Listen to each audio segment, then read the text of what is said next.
Yo, yo, yo. Welcome to the Motion 9 podcast presented by FanDuel. We are live in LECOM. This is Anthony Dardo. To my left is Jim Rosati. To my right is Tyler Sweeney in person. How y'all doing? I'm doing awesome. We got rained on a little bit earlier. Typically when we come down here, it's nothing but blue skies and sunshine. Not the case today, but it's the spring opener here at LECOM, so it's hard to be too down. Yeah, I mean, it's spring training. The vibes are high. The rain kind of did put a damper, literally, on this show. But, hey, it cleared up. It's getting sunny again. Spring training baseball, and we're here. We're not going to turn this into a rain pun show, right? No, not today. All right, we promise you today will be all right. But, yeah, I mean, it was a lot of rain today for a moment, but it should be fine for the rest of the day. Our light might be blowing over here in a second. Thanks, Doug. Dougie Fresh in the background there. But we arrived here at that light was about to fall. It was about to fall right on us. Yeah. But yeah, we arrived in Bradenton yesterday. Today's our first day, our first home game in LECOM as well. Pirates did play a game though yesterday with the Orioles. They did. The bats came alive. That was nice to see. Yeah, not a lot of hits, a bunch of walks. They won 8-2. Got a couple home runs. I don't know how wind aided they were, or if the ball was jumping, but Ryan O'Hearn with a 3-run homer against his former team. Andy Rodriguez with a solo homer. So good to see some offense right off the bat.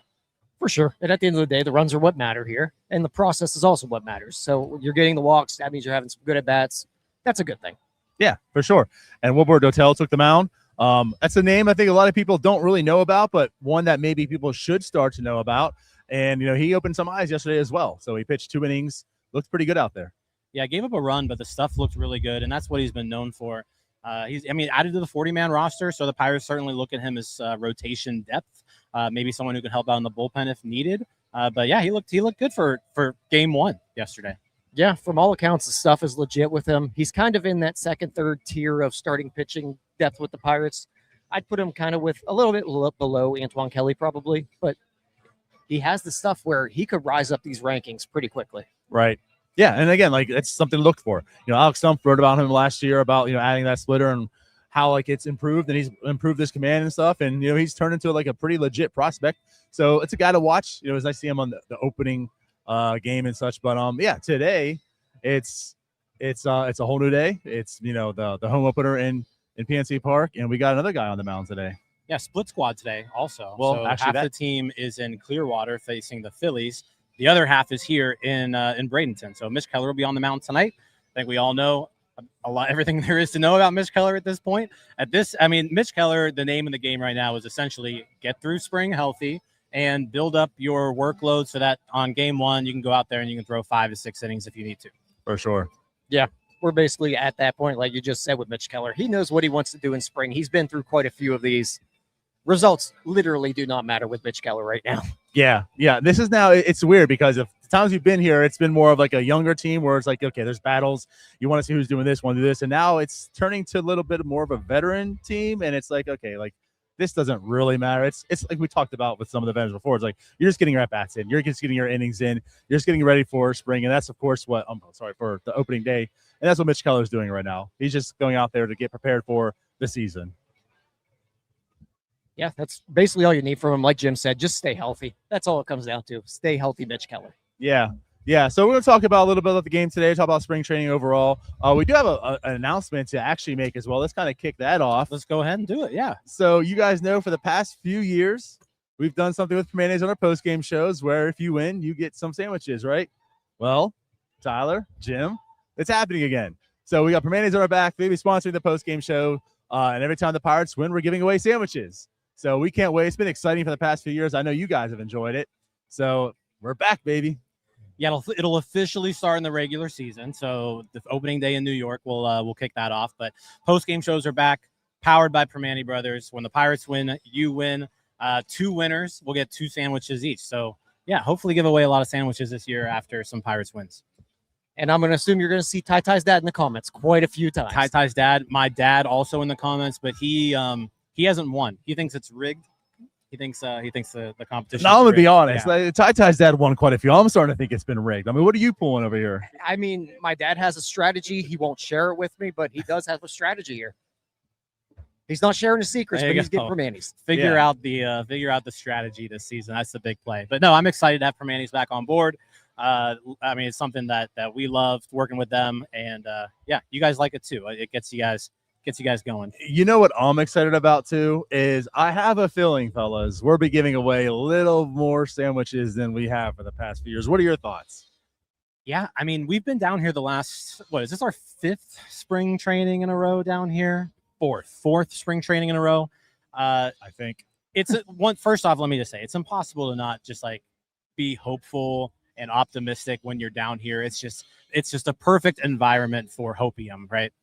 But this year's different. Like they went out there and they got some dudes. This offense looks legit. The lineup, you look at it top to bottom as far as projections go, like they look like they're going to be able to score some runs. And the rotation, we all know the arms that they've got. This team, yeah, there's more excitement going into this season than there's been in a long time. A lot fewer question marks, right? Like there are just fewer question marks in the lineup, a lot more professional hitters. Hey, we're not relying on the fourth outfielders of the world this year. There is legitimate pop in this lineup. The pitching staff is good. I'm full of hopium already, but it's not the false hopium that we might have had in previous years. Yeah, for sure. I mean, I think it's no argument that the team's better this year, but I think what Tyler said here makes a good point. Like, there's less question marks. I think like there's still question marks. But what they did is they supplemented those with some actual insurance policies. Like, I feel like we've talked about year after year. It's like, like, will Ono Cruz get better? Will this guy get better? Like, what's this guy? We don't really know.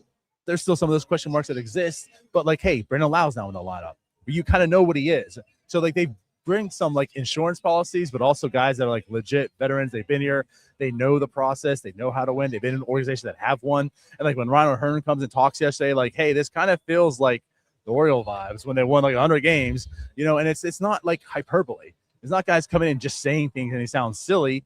It's like, we kind of believe that we could do something here, and like I see the guy to my right, I see the guy left, and like they've done it, and I believe it. Well, you talk about like last year, it was like if Brian Reynolds and O'Neal Cruz weren't hitting, they weren't scoring. Like plain and simple, there was no one else to pick those two guys up. And when they both struggled, this team really struggled. We saw that. This year, it's different. Like you're gonna have a pretty good 1 through 6 every game. At least you should. Mm-hmm. And like I said, your bottom of the lineup is going to be kind of mixing guys in and out, but that 1 through 6, like they look legit. For sure, and it's also a clean slate here. Don Kelly in his first year as full-time manager, he gets a fresh start with this group. There's a lot more talent than in years past. I know he's been around during spring training, but it's his ship right now. He's the captain of it. Yeah, it's different from being part of something and leading it, right? And like again, we already talked about some of the differences you see is like from day one, AJ Burnett's in camp. It's like, hey, here's a guy who's been here, he's beloved here, he knows how to win, he has some insight. Let's bring this guy in so they can pick the brains. So it's like you're seeing things being a little bit different. And I'll see this again, like it's not coming from us. This is from hearsay, other people we've talked to when I've been here because we've been here just today. But the vibes we're getting from others is like it does feel different, And again, it's a legit different feel, not just like there's hope because it's spring. It's like we can't actually do something here. Yeah, I want to add to that a little bit. Like vibes are different with Don Kelly for sure. Like we've been here a lot. Derek Shell never came up to us and was like, "Hey guys, how are you doing?" Right? We walked in today and literally we were met by Don Kelly saying, "Hey, nice to have you guys. Welcome to spring training." So like just that right off the bat, like our first interaction coming here was Don Kelly walking up to us and welcoming us. Like, yeah, it's just vibes are different. I was on the field watching fielding practice. Don Kelly's out there playing first base. Like he's out there doing reps where they're doing pitcher drills, flipping and things like that. So yeah, it's totally different vibes. I dig what I'm seeing out of Don Kelly so far. Maybe he likes us because we haven't really called for his firing like 30, I was 100 times. Going to say, to be fair, we're not hoping to plan I get it. Right. I get why maybe Derek didn't, but yeah, it is totally different night and day here. But we actually have a special guest coming on to the show right now as well. So let's go ahead and make this switch. Yeah, we're gonna switch it up here. So yesterday we got some unfortunate news. Pirates legend Bill Mazeroski passed away, age of 89. So we're welcoming Pirates historian Jim Trdinich. Welcome to this is your North Shore 9 debut. This is my debut. It is. It's great pronunciation, by the way, too. No, thank you. I get hacked up that name so much. I don't. So Jim, like that. Thanks for Jimmy T. We'll Yeah, call you there you Jimmy T.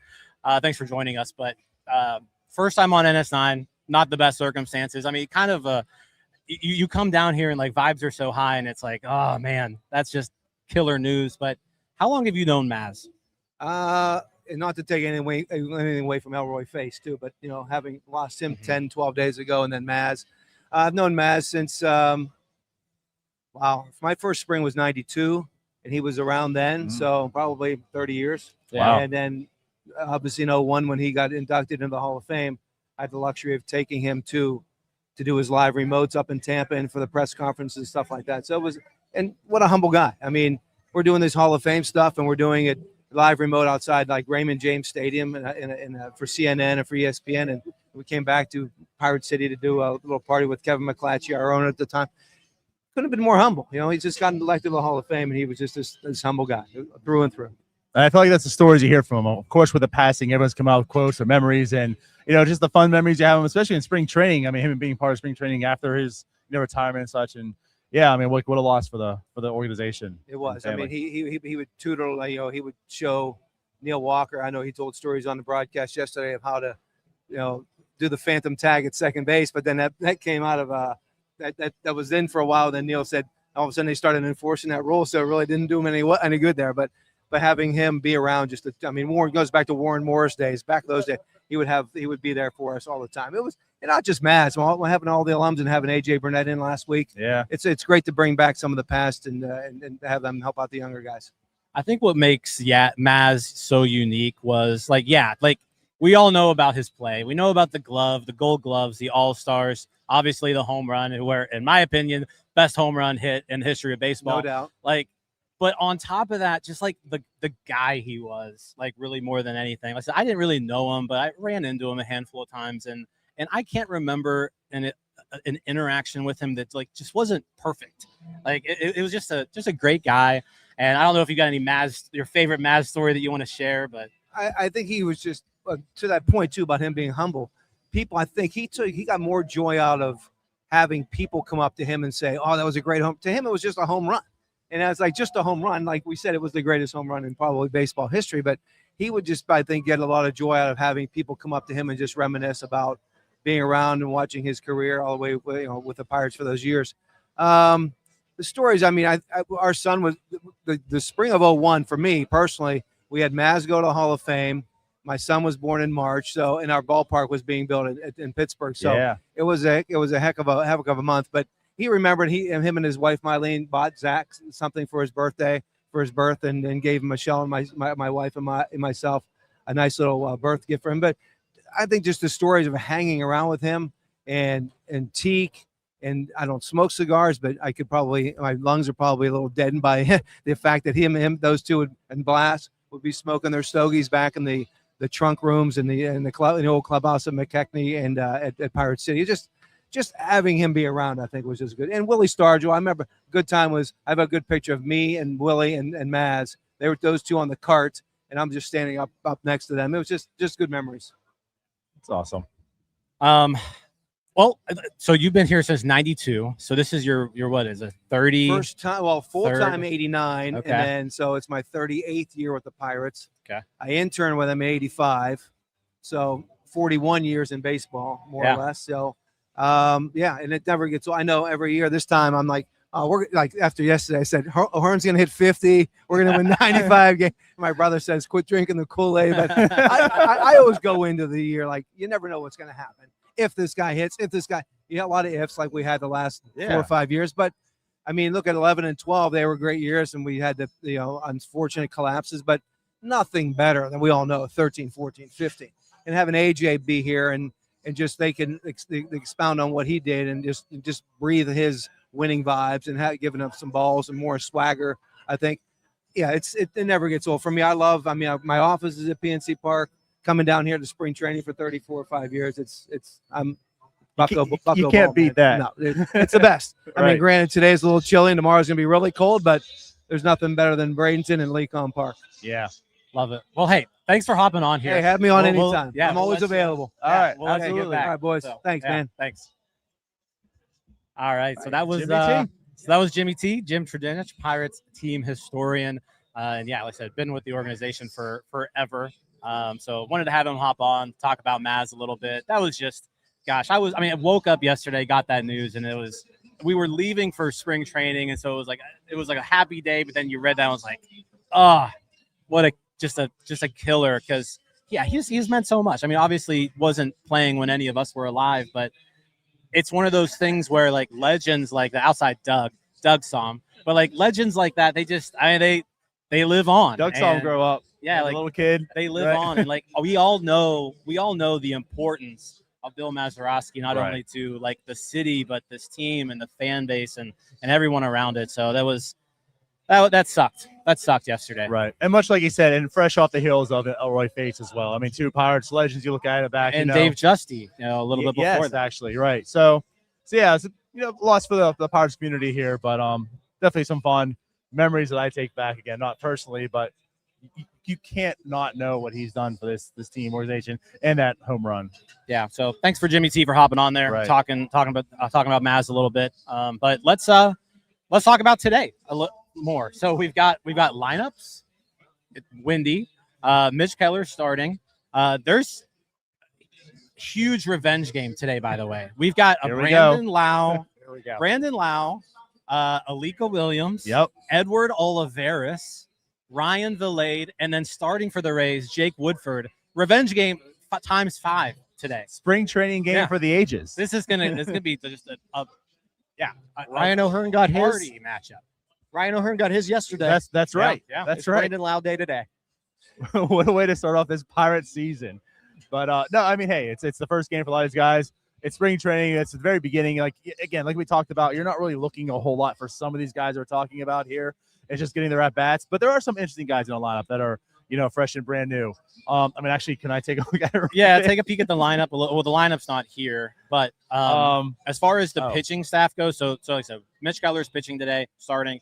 Look to get 2 innings out of him. But then also Noah Davis is scheduled to pitch, Isaac Mattson, Johan Ramirez, Mason Montgomery, Evan Sisk, and Chris Trdinich. So a lot of guys who are fighting for either a role in the bullpen or in some of these cases like Chris Trdinich, Evan Sisk, like they're fighting for a bullpen spot. Johan Ramirez. So yeah, a lot of guys on the 40-man pitching today.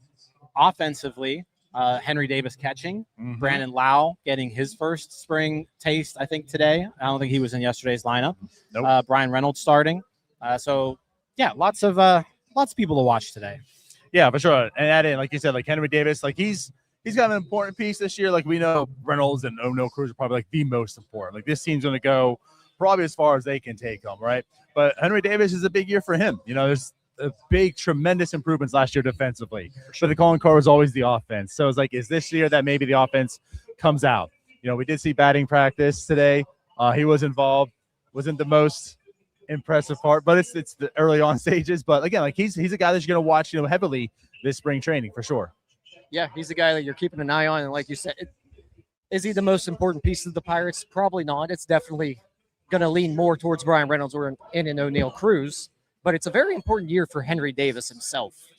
For him to kind of hang around this game, I think he's going to be fine as a backup catcher no matter what. But it's really whether he takes that next step and can come into his own. Yeah, just talking to some people around earlier today, Henry Davis's defense looks awesome. It was great last year. It looks like it's even better this year. I'll say this, though. Saw him take some BP.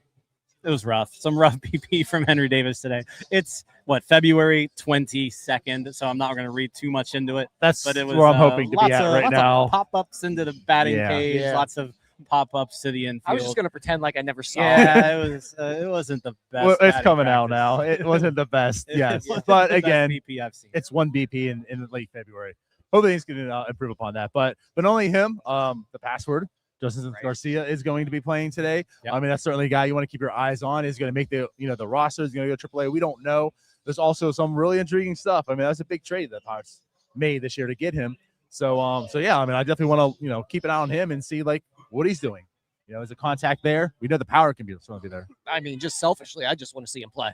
Whatever it means for him to be out there and what he's fighting for, I want to see the guy play. Plain and simple, that's it. And also, we saw him run around a little bit in left field earlier. Pretty impressive stuff out in the left just during BP. The routes, the baseballs. The outfield defense, I know it's just BP, but you can see a lot there. Yeah, this is a big camp for Jocinson Garcia. I mean, he's trying to make this team, Right. and he's got a shot at it. I mean, first off, you hope everybody gets through camp healthy, but if it doesn't, like he's got a real chance to like make some impact right off the bat. I think as of right now, all things standing, he's probably on the outside looking in just because you want to give him everyday at bats. You don't want him sitting on the bench, starting once or twice a week. So I think he's on the outside looking in, but like there is a path to Jocinson Garcia making this opening day roster. And so, yeah, it's a big camp for him because this is his first impression. First chance to make an impression in this spring training. So he's got a lot of power. There's some things that need to be tweaked with his swing, but yeah, the power certainly intrigues you. It's something that this system has been lacking to kind of top to bottom. Right. And like, yeah, you mentioned, like, there's some question in his game. Something certainly unquestionable, that hair. I mean, it's gorgeous. It was flowing. It was flowing. It's gorgeous. But like Jim said, he's really one injury away from being an everyday player in this lineup. Yeah. Yeah, I said that would be an unfortunate thing, but it's spring training. Stuff happens. Right. But also, to your point, like, he's a perfect example where he could be one of the better 26 guys. Yeah. But it makes sense to not have him travel north because you want him to keep developing, keep getting ready to play. It's better to have him in AAA playing every day than being up here playing once every 4. Exactly. I want to talk about Brandon Lau a little bit too. Saw him take some swings for the first time. He had looked really good in BP. His ball was just bouncing off his bat. So looking forward to seeing Brandon Lau for the first time in a Pirates uniform. Yeah, for sure. Just want to see that power. And he's not a very big guy either. But the amount of power he can generate, I mean, the swing looks great. You stand next to him, and he's like right with you. Okay, so I'm glad that was like my first takeaway. Like that was mine. Like, wow, I'm not calling you tiny. Tyler's tiny. But yeah, like this is a kind of a not a big statured guy. He packs a lot of punch in that swing. Sure. He hits the baseball hard. Yeah. That's what they call exit velocity, Doug. Exit velo. Yep. Also, just to note, there's some minor leaguers who are suited up today. Again, it's a split squad, so half the team's away. But the minor leaguers that are on the roster today, you may have seen a couple of them just walk by, but Tony Blanco Jr. is here. Both De Los Santos brothers are here, Yordani and Johan. Johan had an awesome season last year in the Dominican Summer League. Stateside, this will be his first year stateside, so excited to see him. Edward Florentino also suited up today for the Pirates. Axiel Plaz, Lonnie White Jr., Javier Rivas, PJ Hilson, Titus Dimitru, also rounding out the offense there. But I mean, we've heard a lot of some of these guys, and I'm looking forward to seeing maybe Blanco gets in at bat today. Yeah. We saw him in the Arizona Fall League, and he impressed us. And also, we're probably going to be paying attention to the other split squad that's happening as well, because there's a guy hitting second in the batting order, starting at shortstop in Clearwater today, that we're probably going to pay attention to as well. Yeah, Connor's not here. It makes me sad. Yeah, it does suck that Connor's not here. That's like the one. I mean, obviously, I want to see him more than anybody. Right. But Connor is in Clearwater today. He'll be facing off. I think he's batting second in the lineup against the Phillies today. So we'll be keeping our eye on what's happening about an hour up the road for sure. But we'll make sure we have the eyes covered here for all the content we'll give out for you guys today, because again, we'll have the post game wrap up afterwards as well, and who knows what we'll get while we're here also. But yeah, it's the first game that we're here for. It's the first game at LECOM. 5's been good. It's not the best weather. I don't really know what the attendance looks like right now since we've been hiding inside ducking the rain, but I'm excited to see this game today. Yeah, it looks a little sparse, but I mean, they're playing the Rays, so usually a good crowd when they play the Rays. It's a Sunday, so it's the local team. So yeah, hopefully good crowd. If you're here, come find us, say hi. We'll be here all week this week. Then we do a line change. We'll have another crew here next week. So we'll be here the next 2 weeks. So I'm excited to kick off our spring training. Good stuff. Sure. And I'm excited to see these bats, because there's one more thing I just want to mention before we get out of here. Just took a peek, and through FanDuel, Paul Skeens is plus 4,000 to win MVP. Say it again. Paul Skeens is plus 4,000 to win MVP through FanDuel. We talked last night. How? Plus what? We talked last night to Jim's dad. He mentioned that he thinks Paul Skeens could be a 20-game winner this year. If Paul Skeens is a 20-game winner, that MVP talk is not out of the equation. We did get some Rosati insight last night. Sure. Yeah, we had dinner with my parents are here this week, so that was fun. We had dinner with my parents last night, which at the Ugly Grouper. Yeah. Had a grouper Reuben. That was outstanding. I think you had a burger. You had a cheeseburger. His seafood is terrible. Cody got a Polynesian grouper boat. Like it was like a grouper on a pineapple. It looked delicious. But yeah, we're here. We're here, and we're eating grouper all week. At least I am. That's the plan. And the daughter leaves tonight, so it doesn't matter what he thinks. Yeah. Like Jim mentioned, I'm here for the weekend. I go back home, but I'll be back here for next week. That line change. But I'm excited to be here for this weekend because, let's kick things off, and I get to have some extra time here. Yep. No, right. So, yeah, I'm excited. You mentioned plus 4,000 Paul Skeens to win the MVP. I don't. I think the only way that happens is if he wins 25 plus. I think he's got to win 25 plus. It's not crazy. I'm just saying. It's not crazy, but I think he has to win 25 plus. I'm not betting against Paul Skeens. This guy can find a way to have a 140 ERA this year. I don't know, but he's a dude. He's a dude for sure. So you guys ready to watch some baseball? Let's do it. Game time is in 20 minutes. So yeah, let's go Bucks. Let's go Bucks. We'll see you guys soon. So again, we'll have the daily wrap up. Check us out. Make sure you're following us on Twitter, on Instagram, on Facebook. Join our Discord, all this stuff, because again, for these next 2 weeks, we're gonna have tons of content for you. Again, we'll be hosting shows. Doug will be here doing stuff. Cody, our content director, the big guy behind the scenes, doing all the great stuff for us. He's going to be here for over a week also. So plenty of stuff coming. Make sure you follow along. Make sure you're subscribed. And with that being said, we out. Let's do it. Let's go watch some baseball. Bye-bye. Peace out, Girl Scouts. See you guys. All right, that wraps up this episode of North Shore 9. Thanks so much for tuning in. Whether you're listening on the podcast or catching us on YouTube, if you enjoyed the show, please give this video a thumbs up, and don't forget to hit that subscribe button if you haven't already. It really helps us grow. And if you're listening on the podcast, a quick review goes a long way in helping others find the show. Plus, be sure to tell a friend about us. There's always room for more here in the NS9 community. And for those looking to support us a little more, consider joining our Patreon, become an MVP member, and get exclusive perks while helping us continue to bring you more of the Pirates content you love. Thanks again for all your support, and let's go Bucks.